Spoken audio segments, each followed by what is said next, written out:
Videos promote na may products para marami ang bumili? Yes, totoo po yun. Marami tayong mga nagpo-promote ng mga videos dito, lalo na sa ating mga affiliate. 'Di ba?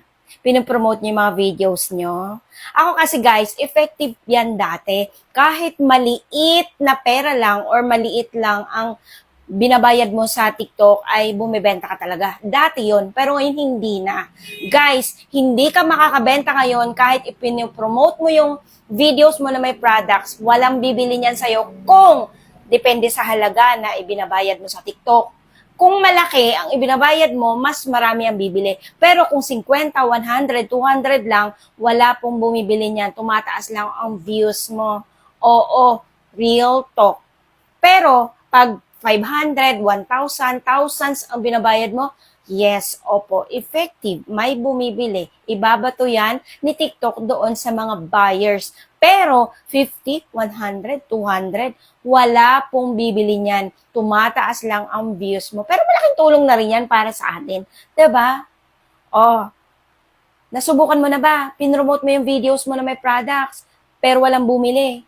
Eh kasi nga, maliit ang halaga na ibinabayad mo kay TikTok. Lakihan mo para may bumili. Pero ako ngayon, hindi na ako nagpo-promote ng videos ko. Kahit maliit ang views ko ngayon, kahit mababa ang views ko ngayon, pero dahil lagi naman ako nag-upload, araw-araw, 3 to 4 videos ay na-upload ko. Guys, tumitsyempo din talaga ako. Nagkakaroon din talaga tayo ng viral video. Oo, nagkakaroon ako ng viral videos kahit hindi ko pinopromote yung video ko. Kasi guys, sipag lang yan. Sipagan mo pa. Mag-upload ka lang na mag-upload. Matsyatsambahan mo rin yan. Oo, sinasabi ko sa inyo. Ako, tumatsamba din talaga ako. May mga videos ako na nag-trending din talaga. Kahit ang bababa ng mga views ko ngayon, mga bagong video ko, mabababa ang views. Pero, yung mga nakaraang video, sinasabi ko sa inyo pa ulit-ulit na to. Yung mga nakaraang videos mo, yun yung pinupush ni TikTok doon sa FYP. Kaya, sinasabi ko sa inyo, nakakabenta din talaga ako. San ka pa? Kumikita ka ng 2,000 daily. 'Di ba? Malaking bagay na yun. Kaya, mag-post ka lang na mag-post ng videos o di kaya mag-live ka.